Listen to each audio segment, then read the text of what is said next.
I just realized, no, we're not live. We are now. Now we're live. I just realized I'm out of coffee. Started this whole show without a coffee. Are you going to be able to continue without a coffee, or do you want to? I don't know. Run and get a coffee. Like I can carry it. I can talk about you while you're gone. I know you can. That's my concern. Lock and Cross 957 Cruise FM in Edmonton at Lock and Cross on Twitter. Sewer you. I miss those days. I miss those days, like those high school days, right? Where like someone would leave. Do you remember? I don't do this anymore, but I used to like love getting in the mud with people when you'd walk past a group of people at work and they'd be like, "Hey, come here, we're talking about this guy." I'm like, "Fuck, I'm all in. I'm in. Let's go." I love need content for the show tomorrow.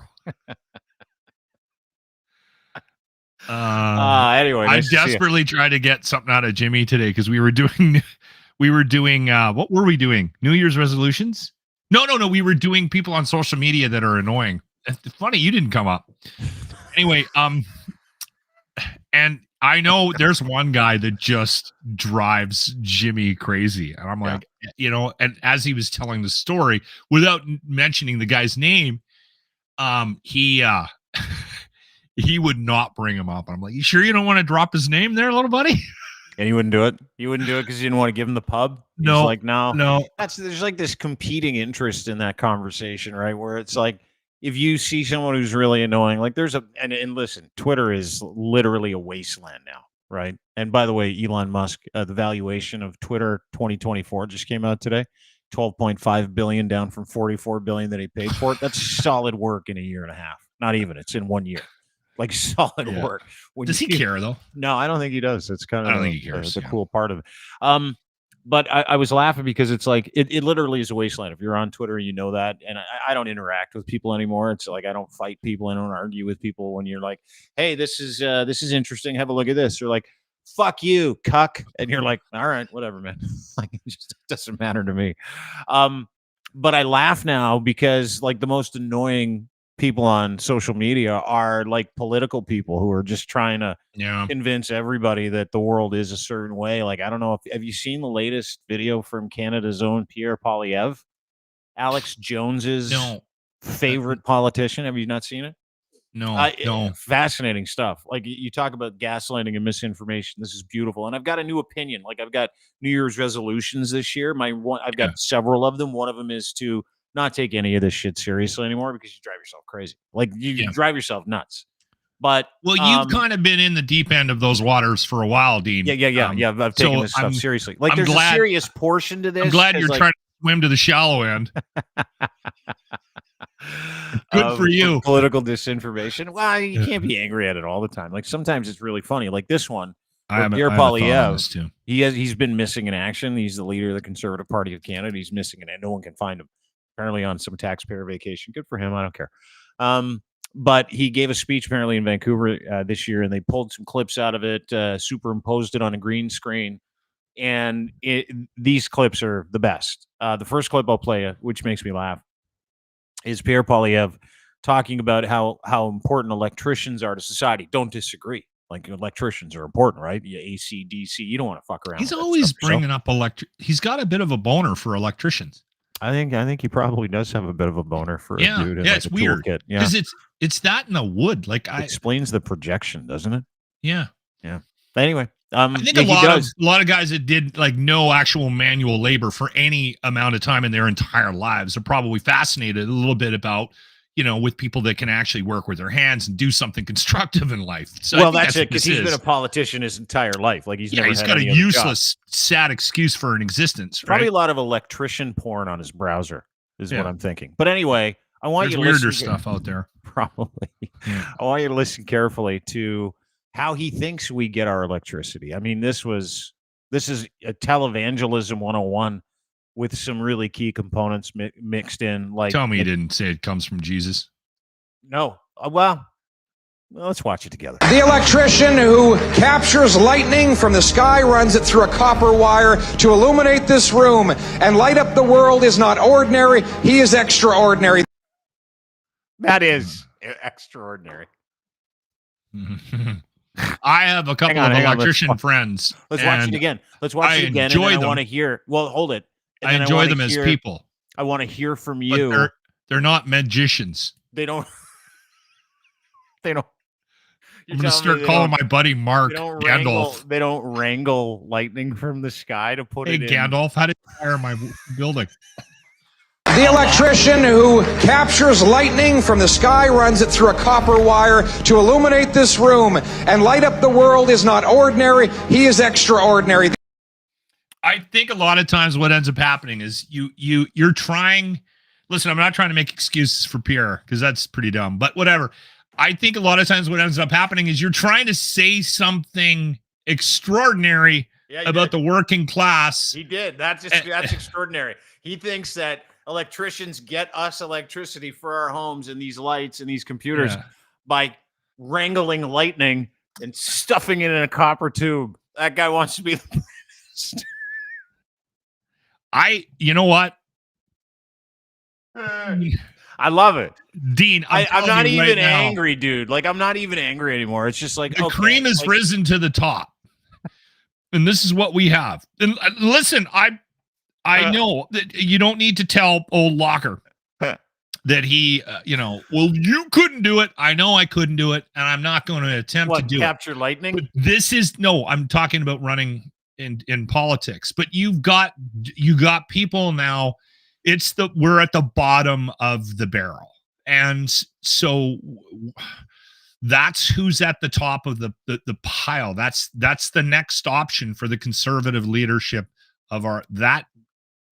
He's a dweeb. Like Justin's not. JT's not that much better. Well, listen. As far as dweebs go, yeah. I don't mean to. No, but as far as dweebs go, couldn't agree more. Yeah, we're literally run by dweebs, but that's that's bizarre dweeb to me. That's like, when you're standing there in front of people and you're like, I'm going to hit a home run. I'm going to talk about electricians who work with their hands. I'm going to endear myself to the working man. Mm-hmm. I'm going to fucking crush this out of the park. That's what I'm going to do. I'm going to go in there like a televangelist. I'm going to tell everybody that I'm here to stand up for you. And I mean,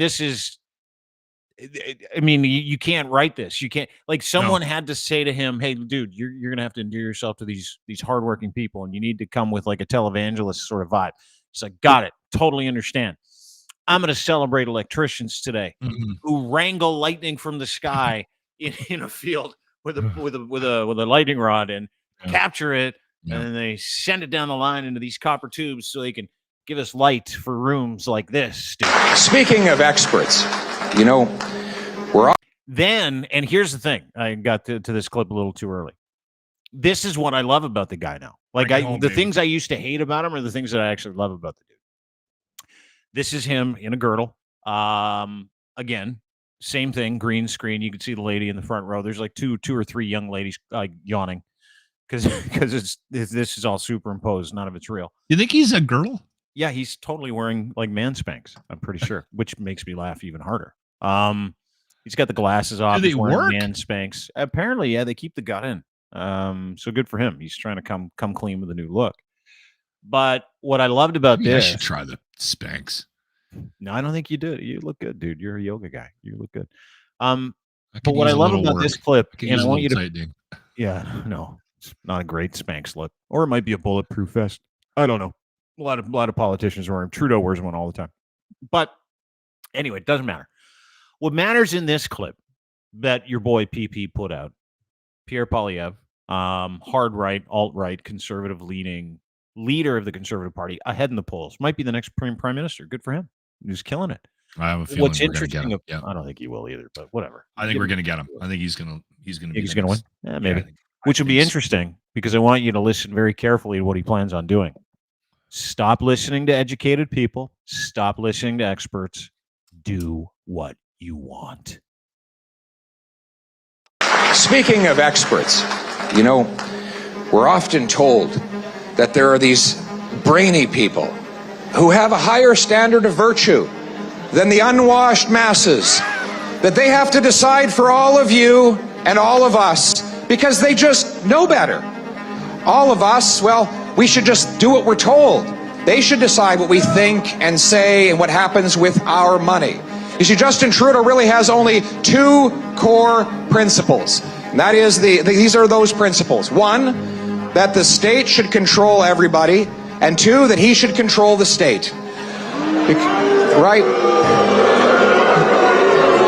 But who are these angels? Who are these angels from above that he has hired to run our lives? Right? They are basically people who want to control the decisions that should rest in the hand of everyday people.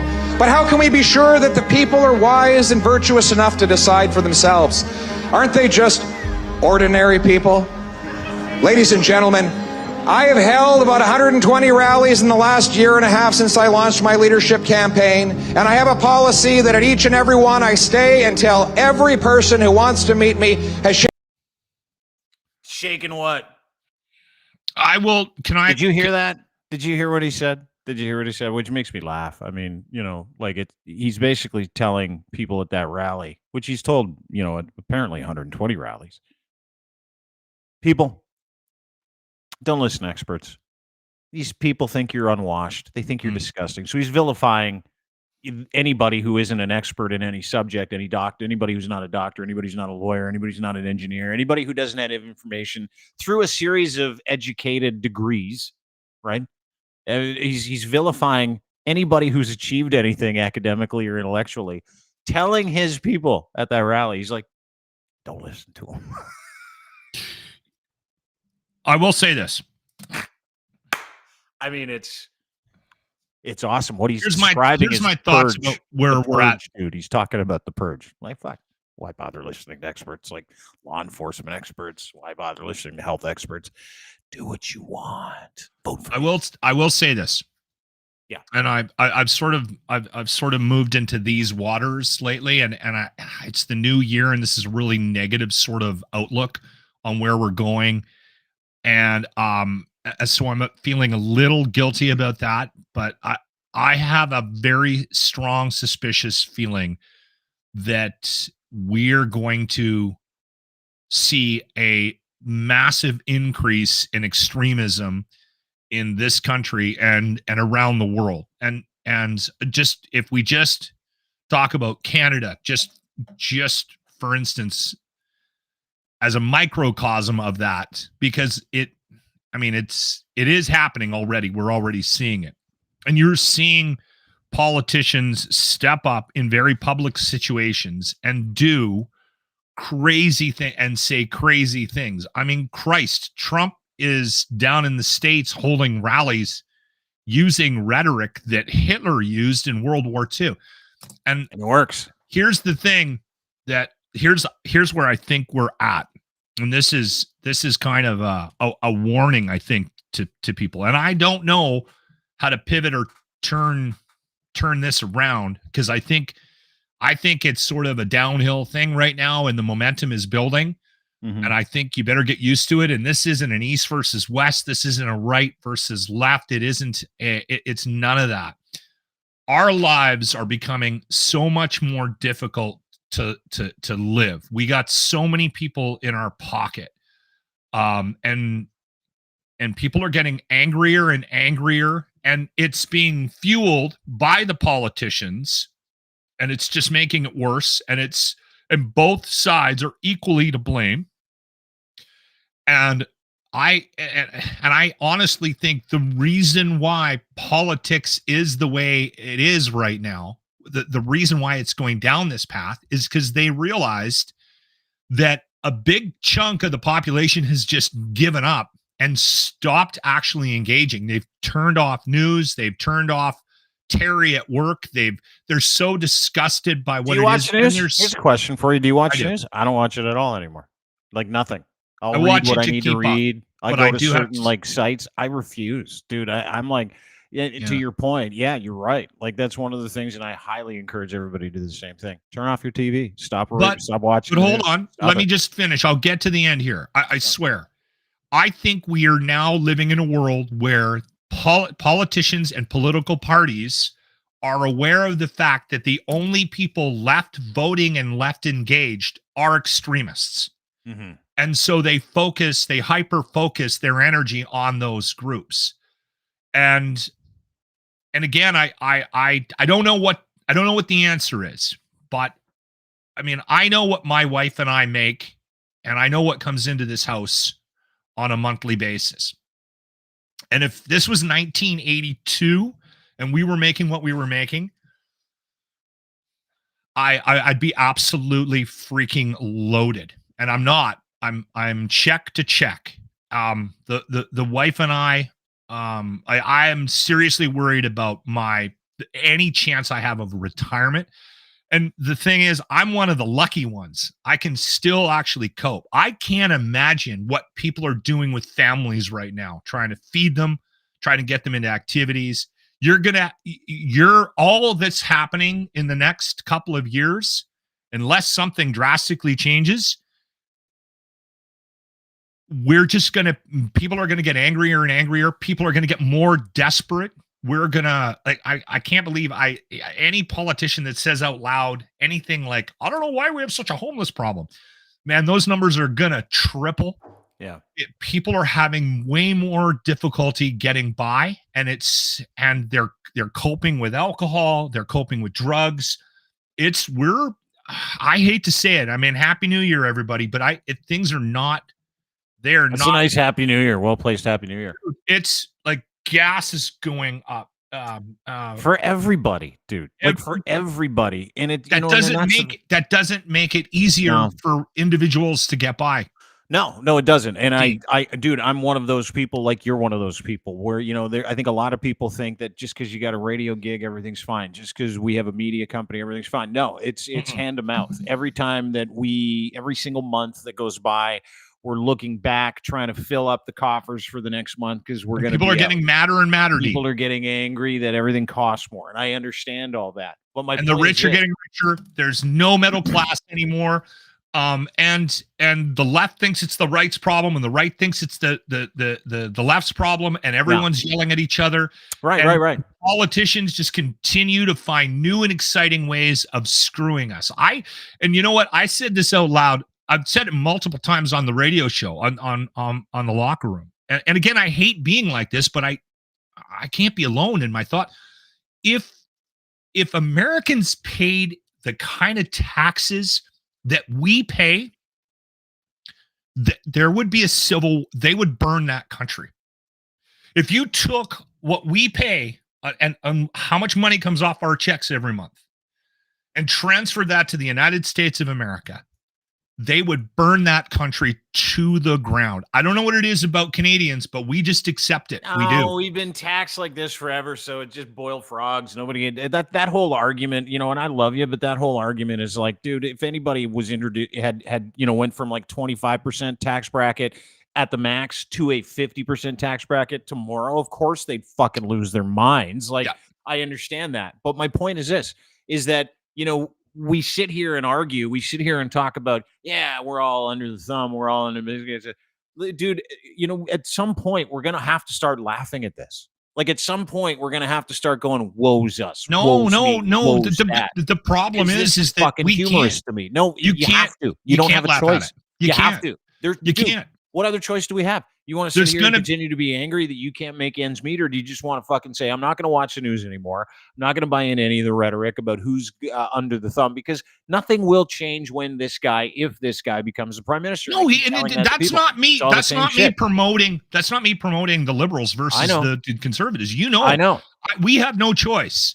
It's going to get worse. Like we have a conservative government in Alberta, and the other day, who pays the highest auto insurance came out, and it's Alberta, and it is exceptionally higher than every other province. And we have a very right-winged government that just pulled the caps off of a bunch of taxes and things like that too. It doesn't matter who it is. You're not going to get a break if PeePee gets in, people. It's not going to get easier. It just isn't. And I don't know what the answer is. I don't know how to change it. But at some point, if you want this energy, this this division to stop this negativity, this extremism that we're seeing in politics. We need a massive change. We need a massive reevaluation, and it's local too. You got local governments in your pockets as well. I don't know how anybody would even remotely consider retiring. You're going to be working until you die. And that's where we're at. I love the positive outlook today. I'm sorry. I don't want to be. I feel bad about this, but I'm not wrong. No, but I'm not wrong, Dean, and I don't have an answer. No, but you're I don't know what the answer is, but you're gonna get people to the point of we're extremism. There. That's the thing, dude. It's going to get worse. You're going to get people to the point of extremism. We're here. We're as extreme as it gets. It doesn't get any more extreme than this. Like the extremists, as we talk about these extremists, we're super, super busy trying to figure out whether or not these people are telling the truth. Like I literally just sat and played you a video clip of a dude.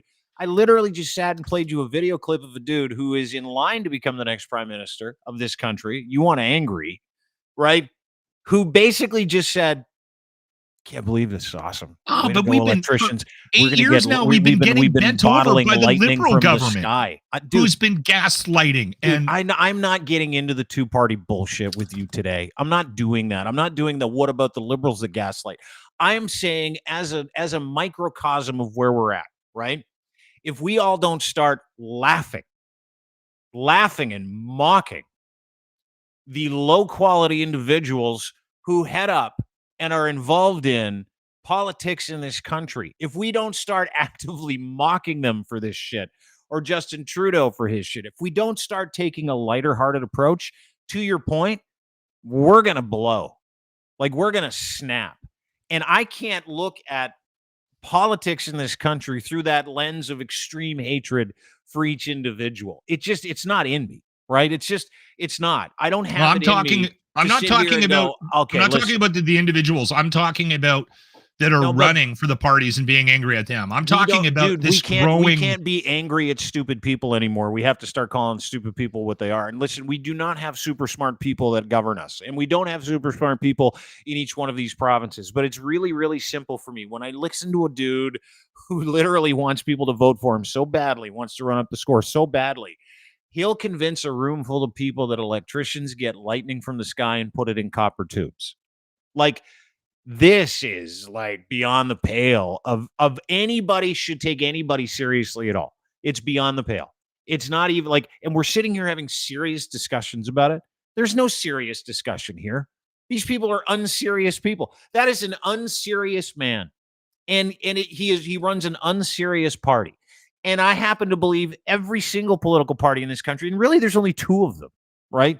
There's only two. Yeah. And we've been forced to go, it's either this one or this one. Who's it going to be the next 4 years? Might be these guys, and they might team up with those guys, and they might keep those guys a bit. But if we give these guys a chance, maybe those guys. Dude, we've been doing this for fucking 200 years. Those guys are these guys. Those guys are these guys. At what point do we all just mock the system? At what point do we all just go, listen, these can't be serious people? And what point which you started off the podcast with, by the way, Happy New Year. At what point do you go, I mean, we're scraping the bottom of the barrel, which you said at the start of the thing. So how can you take any of those people seriously at this point? That's my question. How do you take anybody seriously when we all know we're scraping the bottom of the barrel for any representation, political or otherwise, social or political representation in Ottawa for us as a country of 40 million fucking people? I get what your strategy is, and I understand. It's not a strategy. It's the truth.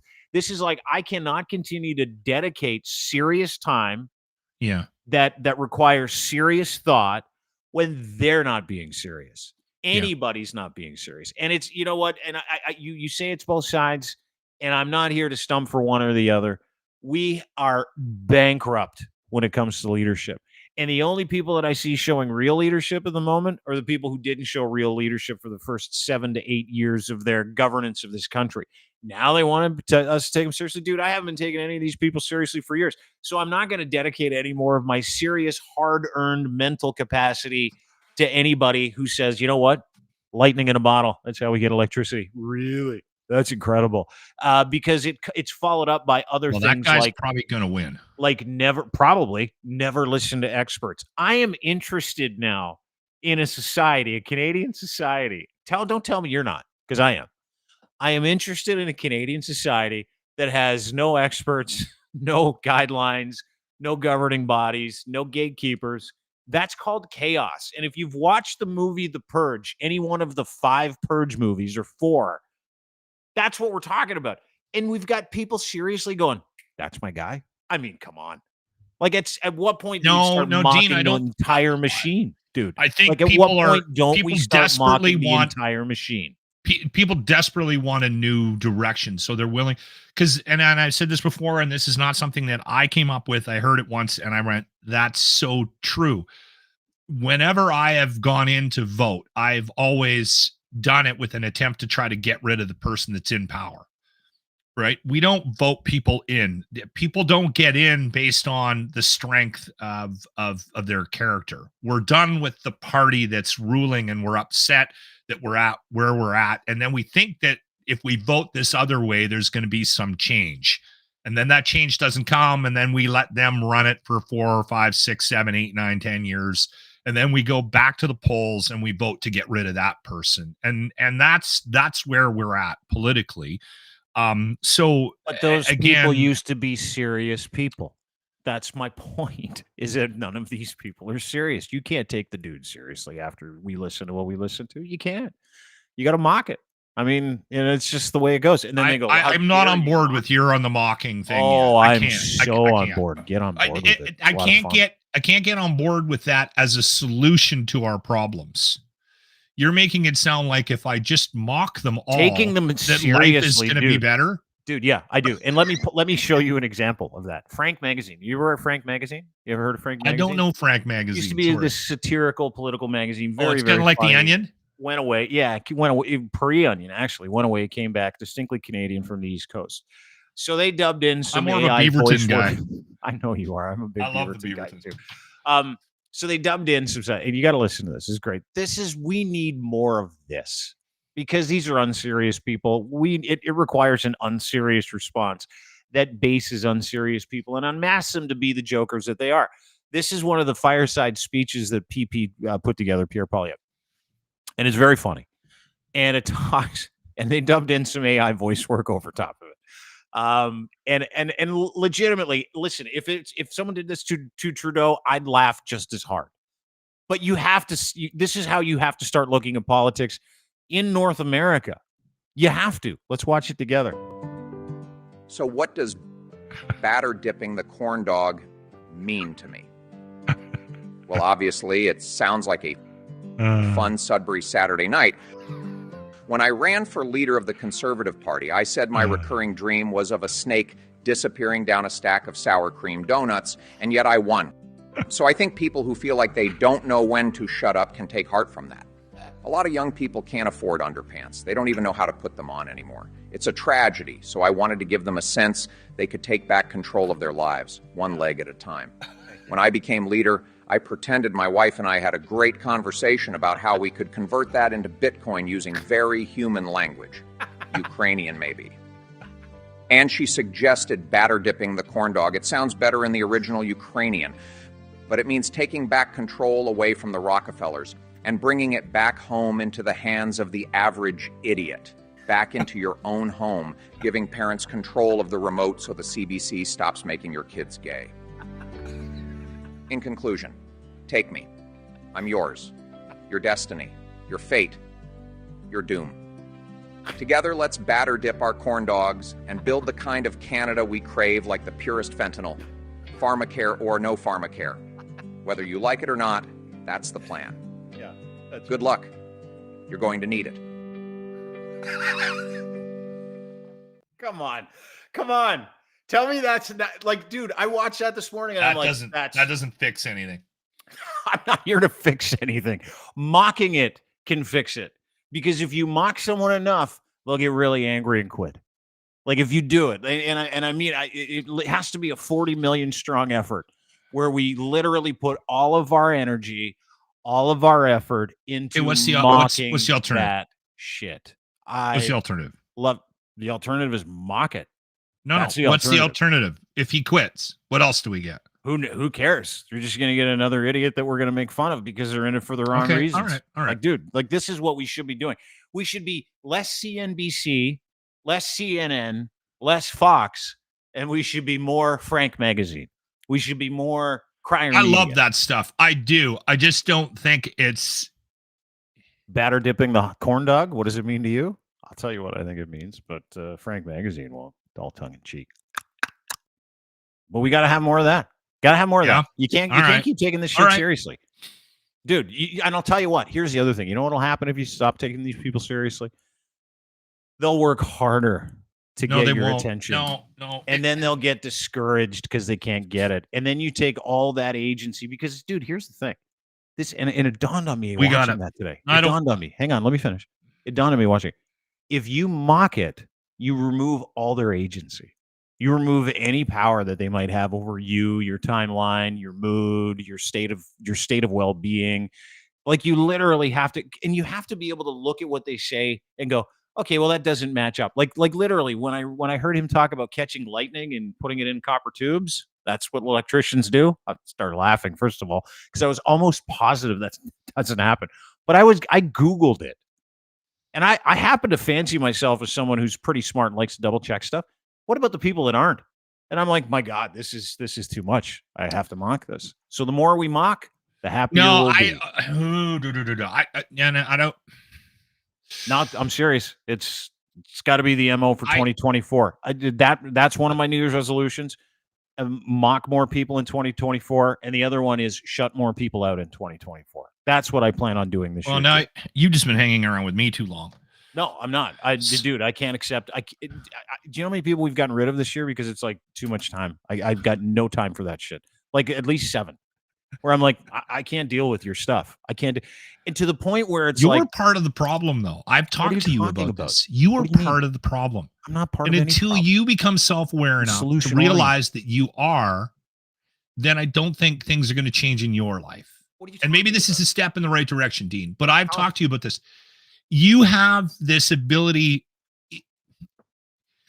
If I put you in a room with 100 people, yes, you're going to end up in a conversation with the craziest person in that room. Always. And you're going to end up becoming friends with them. And the next thing you know, they're going to have a podcast on the Crier Media Network.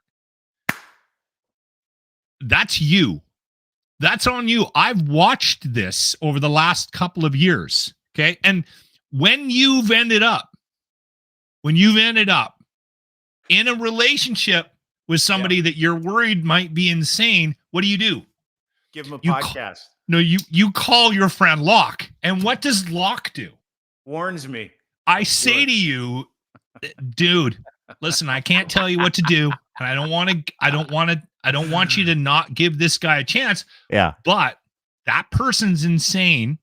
And you go, well, that's odd, Locke, because everyone else says he's awesome. And then I go, okay, I'm out. Including that person. And yeah. 6 months. What do? You call me. Come back to you, and I'm like, you're right. For being honest with you at the beginning, true. And maybe I should have listened to you, Locke. It happens, but in those moments, I'll tell you a little secret about Dean. Not a lot of people know. I'm way nicer than I let on.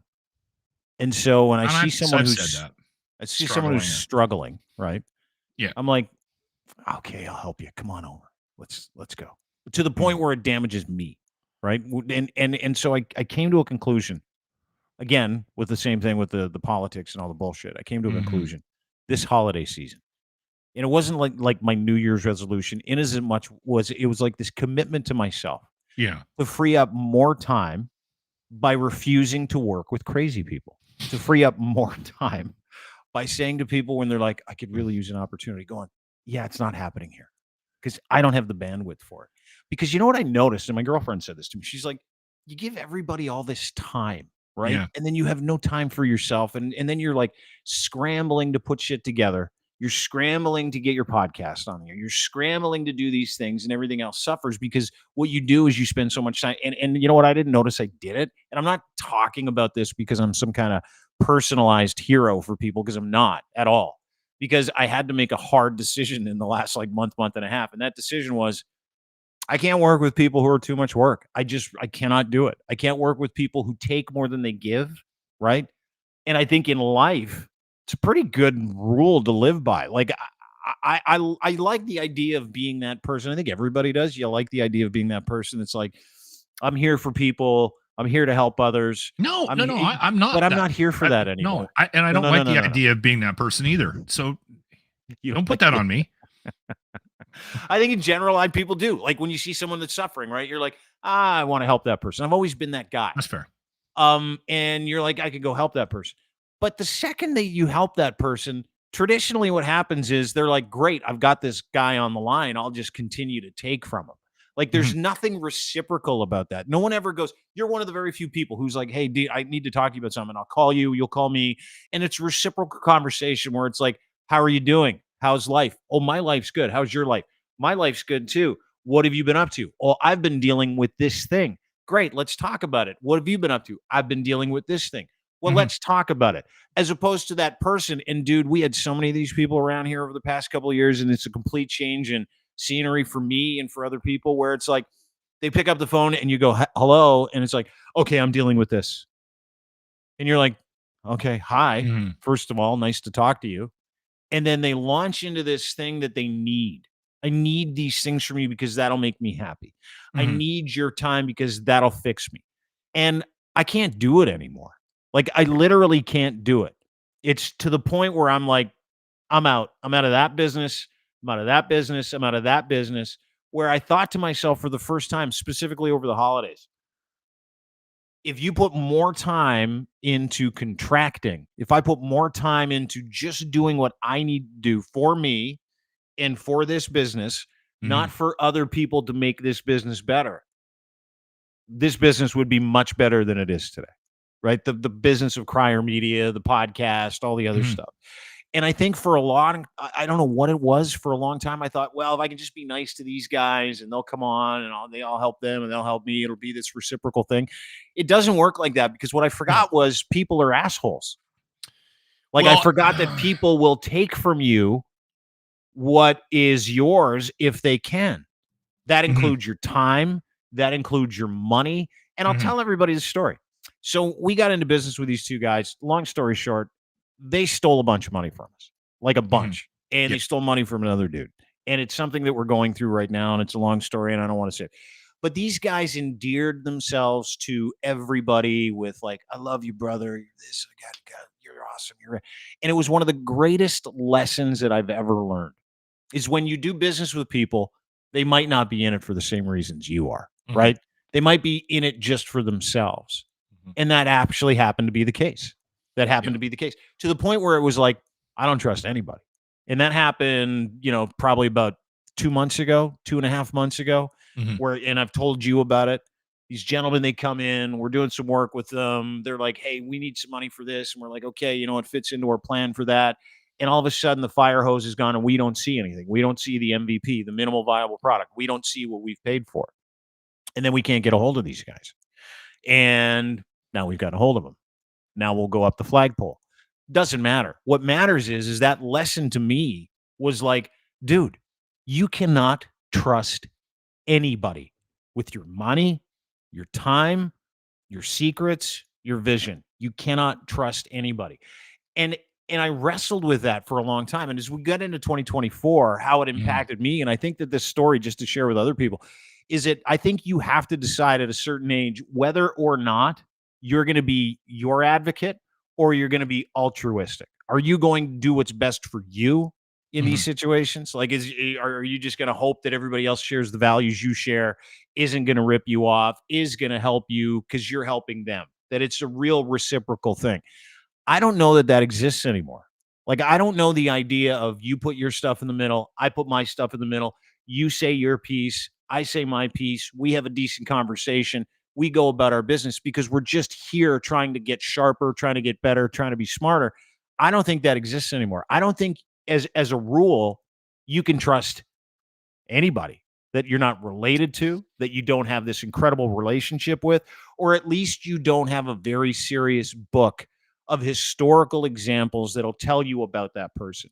Because we live in a very or something to blackmail them with, like a video of a hooker peeing on them or something. Yeah. I mean, stuff like that. Have that stuff. You gotta cover your base. Well, this is a really heartwarming first podcast of the year.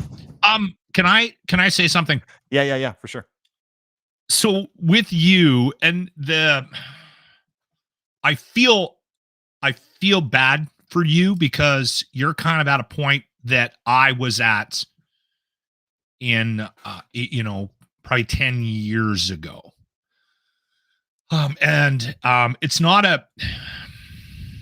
It's kind of sad when you get there, and I hope you don't have any, like, I don't think you will. You're a pretty strong-minded person, but I hope that with what's going on with you right now, with your reevaluation of how how you include people in your lives, and what I do want to say this, and I've said this before, you have a gift. You do possess,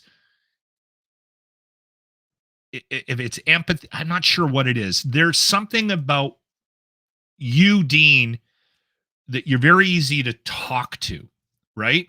So people that are needy gravitate towards you. Like, I don't have the same problem you have. I don't have that. I don't have, like, people look at me and go, hey, I'm going to share all my problems with Locke, and I'm going to feel better at the end of a 10, 15, 20 minute, 30 minute, 40 minute, 2-hour conversation. I don't get into those conversations with people because I don't put off that vibe. You do. And I think that what you need to worry about when you move forward.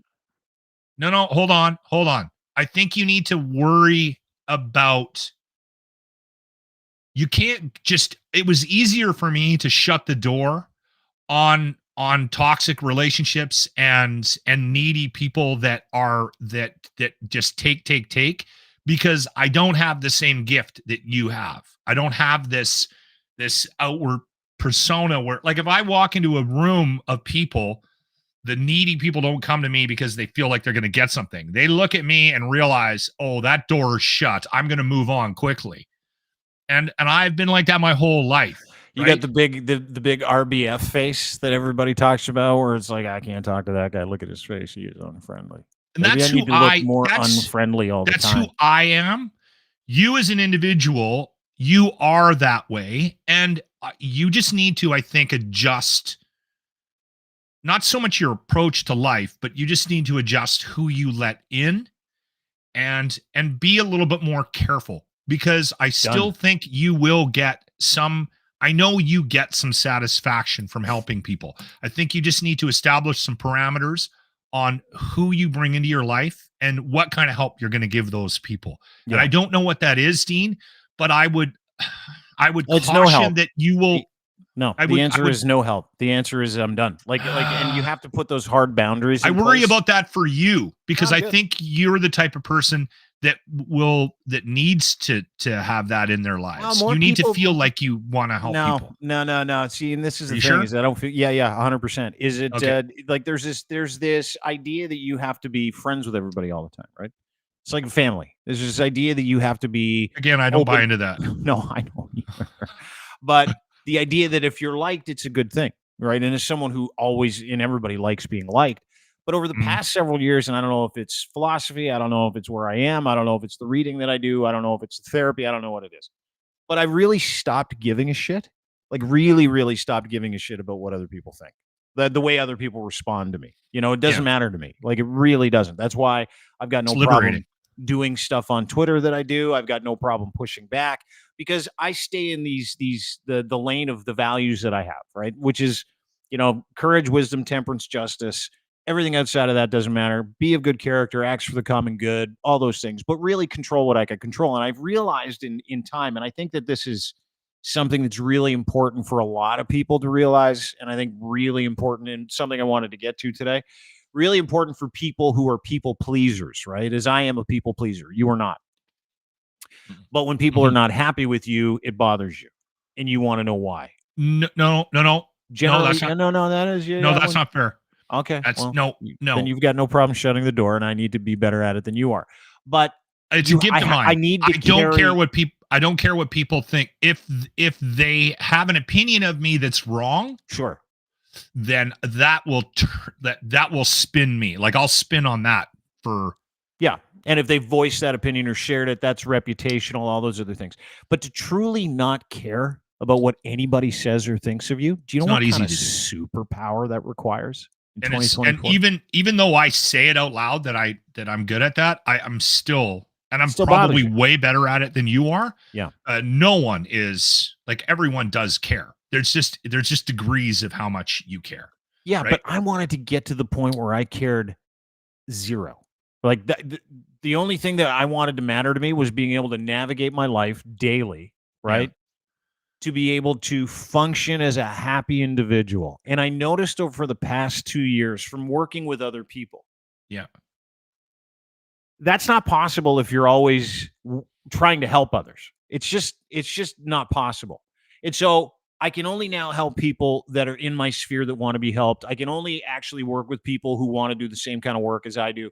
And I can only work with people who share those same values. That's it. Can I give you some advice? I can't do anything outside of that. I don't know if I want it, to be honest with you. No, this is actually good advice. All right, go ahead. I think you can find those people by looking for one thing.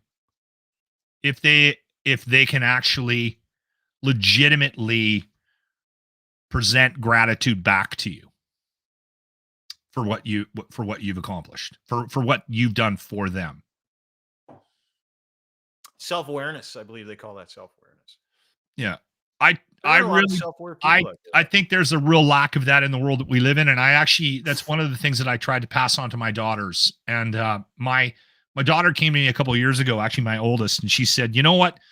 I do something that you told me to do, and I've been doing it for years. And I just want to tell you that it's interesting, the response that I get. And I was like, what? I remember telling her that if somebody did something for you, you should thank them. Mm-hmm. And so she started to do that. She took it to heart. So when she would leave a classroom, she would, as she was passing the desk, she would just lean in and go, thank you, Mrs. Whoever or Mr. Whatever for the class today. And I've done that. For years now. I always felt like there was a lack of gratitude in the world that we live in. So if somebody does something nice, or if they're, the cashier at the thing, I always thank them. And I think it's a little thing, but I think if you can find those people that actually have it in them to actually thank somebody for even something small that they've done for them, that might be a less needy person and somebody that's going to consume a lot less of your time. Yeah. Right. And my daughter was commenting that she finds it odd that very few people do that. She said, she kind of agreed with me that we need more. Thank someone for minimal effort. Yeah, dude, I do that all the time too. And it's amazing how much nicer the world is around you when you're thanking people. And when you run into people who are not thankful for time, who are not thankful for your patience, who are not thankful for your advice, who are not thankful for just your time. Like, because that's the one thing that is diminishing with everybody, right? Is time. Yep. And so when someone gives you your time, even if they're paid for it, thank them. Yeah. Yeah. Super, super simple. Thank them. Yeah. And it's amazing what it does for you too, right? Mm-hmm. But there are two different kinds of people. And I got to get away from the takers. I think everybody does in 2024. And back to Poilievre politics, they're trying to take from you. It's an abusive relationship. And to get out of those abusive relationships, or to not present yourself into those abusive relationships, legitimately requires your ability to know what you control and what you don't, right? You can control who you let in. You can control what you put out. You generally can, unless you're mad, then sometimes you can't. But I would even say you should be able to control that too. But as people and as a country, we're going to go nuts. We're going to go crazy over the next couple of years until we get to an election cycle. So now you're back on my side. I told you, we're just going to get more and more extreme. No, hang on. Unless you have the ability to separate yourself from everybody else and know that you don't control them, right? And you control your response to it. So my response to PeePee, pure mocking. I mean, the political institutions in this country and by and large in North America deserve the mockery for the show that they've put on for the past 4 years. But I keep looking for something more so that we can stop this cycle. There's nothing more. There's nothing more. Take an abuse of the overall population, right? Like they're siphoning dollars out of our lives and using it for whatever the hell they need. Forget the dollars. They are siphoning your brain power. Yeah. They're siphoning your relationships with your friends and your family. whether or not it's a politician or the guy next door who just fucked you out of $250 for your snowblower, right? Yep. Doesn't matter who it is. There are takers and there are givers. David Price, former pitcher for the Blue Jays, World Series champ with Boston, and I think LA, I can't remember. He said, "Hey, dude, my dad brought me up to say Boston. there are faucets, then there are drains." Boston? Yeah, he went to Boston and LA too. After he left New York, or sorry, Toronto. It was a very sad day for me. There are faucets and there are drains. Which one are you going to be, right? And when you're a drain, right? When you're one of those people that literally drains life from others in conversations, because I go back to the victim stuff all the time, because you feel like you didn't get a great shake, you feel like the world's out to get you, or you've been convinced otherwise. I don't want you around me at all. I don't want any of those people around me. If you file a list of grievances, if you're one of those people that likes to get on the phone and complain about things, I don't want you around me. If you're someone that thinks that I can fix your problems or someone else should be responsible to fix your life, like a politician, I don't want you around me. I don't want any of those people in my day anymore. None of them. If you're going to bring negativity and if you're going to bring chaos, you're going to put it on my doorstep, and you're going to tell me that it's somehow I have a human responsibility to help you fix it, or I've got a political responsibility to side with you in any capacity, I am not having anything to do with you. And I think the more that we segment ourselves, and this is a really radical concept, the more we segment ourselves and separate ourselves from what other people want for us, for them, the happier we're going to be. It's immutable. So I think we can probably just put a cap on this conversation with this. So in the new year, you need to listen to me more often. Probably. Because this is all the things I've been telling you to do for the last couple of years. And it's good to have you on my boat. You never said any of this. Yeah, I did. Stuff. Yeah. And if you did say it, all this I've said. Came out all like, this I've said. I've had 12 beers. That's all you've said. No, I've said all this. This is all you just took more time to say it. It's all this. This whole podcast was you just. I could have dealt with this in 2 minutes. I wish more people would have listened to the entire podcast. Now that we're at 52 minutes, right? If you would have done it in 2 minutes, we'd be gone. You'd be into a pint. Would have been way better live too. Yeah. I got to go get my car now at a car dealer. Fuck. When are you getting a new car? I don't know. What are you going to get? Are you going to get an electric? I don't think so. No. You should do, just to be a dick, is get a Tesla. Well, I took my car in today. Cybertruck. Because the power steering doesn't work very good. I took it in, and the guy's like, I got to replace the whole thing. I'm like, oh my God, seriously? He's like, yeah, it's like $4,000. I'm like, oh, God. It's terrible. He's like, just buy a new car. And I'm like, oh, you know how hard it is? I've been trying to buy a new car for like It's funny. months. We talked about this on the show today. Do you know how difficult it is to buy a new car right now? Do you know how hard it is to find a car? Like you can't. You go like car dealers aren't even advertising. I'm Googling used cars where I live today. It's like used cars. And all the links that come up are from the United States because there are no used cars for sale in this country. Yeah. Like not one. And you can't get an EV. And I was talking to the guy when he was driving me back. You can't get an electric car. And I'm like, what should I get an EV? And he's like, not a chance. It's like so stupid. Here's the other thing that drives me insane about that. Every time you turn on the TV, an ad comes on, and every car company is talking about how far advanced they are with electric vehicles. Yet go into any dealership and try to buy one. Oh, that's going to be 6 months. You're going to have to wait a year. Yeah. Maybe longer. 6 month wait. Yeah. That's all you got. I remember I told you my story about going for car shopping last year at this time. Yeah. And the guy came out. We saw an ad on a webpage, and it said, your car will cost this amount of money, and it's happening now, and great trade-ins. So we drove to the dealership, did the whole dance, took a test drive. And then I said, all right, well, the wife loved the car. Let's maybe have a conversation. Guy brings a piece of paper over. First off, it's $10,000 plus more than what the webpage said.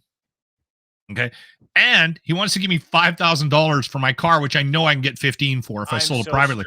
You're and I just me out right now. Literally, Dean, I got up and I walked out. He's like, what? And I'm like, we don't even have a starting point here. What is this? Like, And I quit, and we kept the same car. We've had the same car now for a year.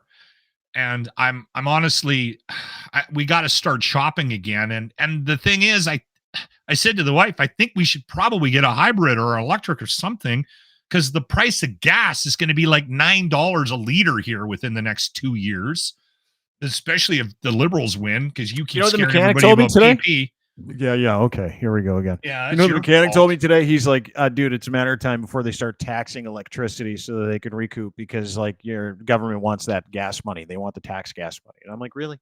He goes, plus, let me tell you something. Every time someone brings an EV in here, it's $5,000. Because like we got to go and buy equipment to fix it. Like you know what I mean? Like it's just $5,000. When does your mechanic have his podcast starting? I love these guys too. Active Green and Ross and Markham. You have to take your cars there. This guy's been around for 35 years.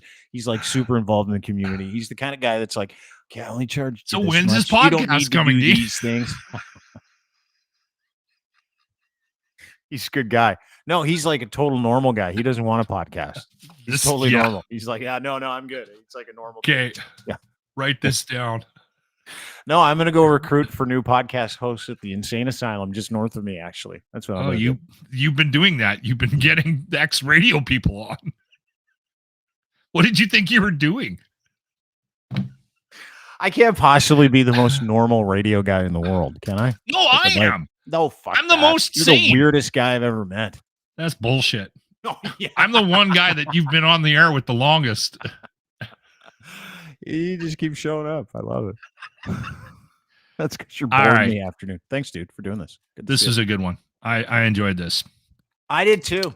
Thanks for helping me come around to shutting people out. I'm worried about you, though. I am. I think you know what?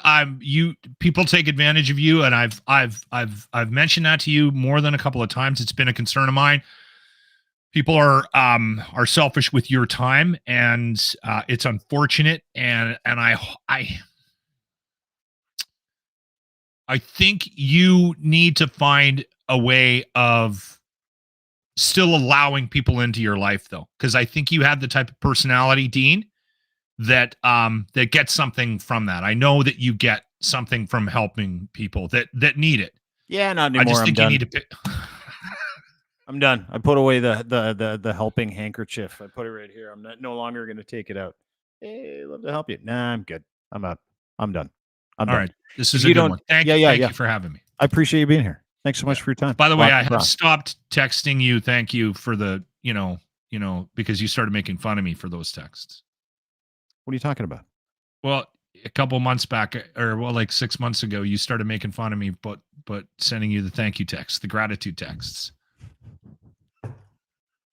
You can keep sending them. I just won't say anything anymore. I'll keep it between you and I. Anytime you say something nice, I won't tell people that you're nice. Oh, Lochlin's so nice. Fuck you. I can't believe you told people I was nice to you. All right, I'm getting out.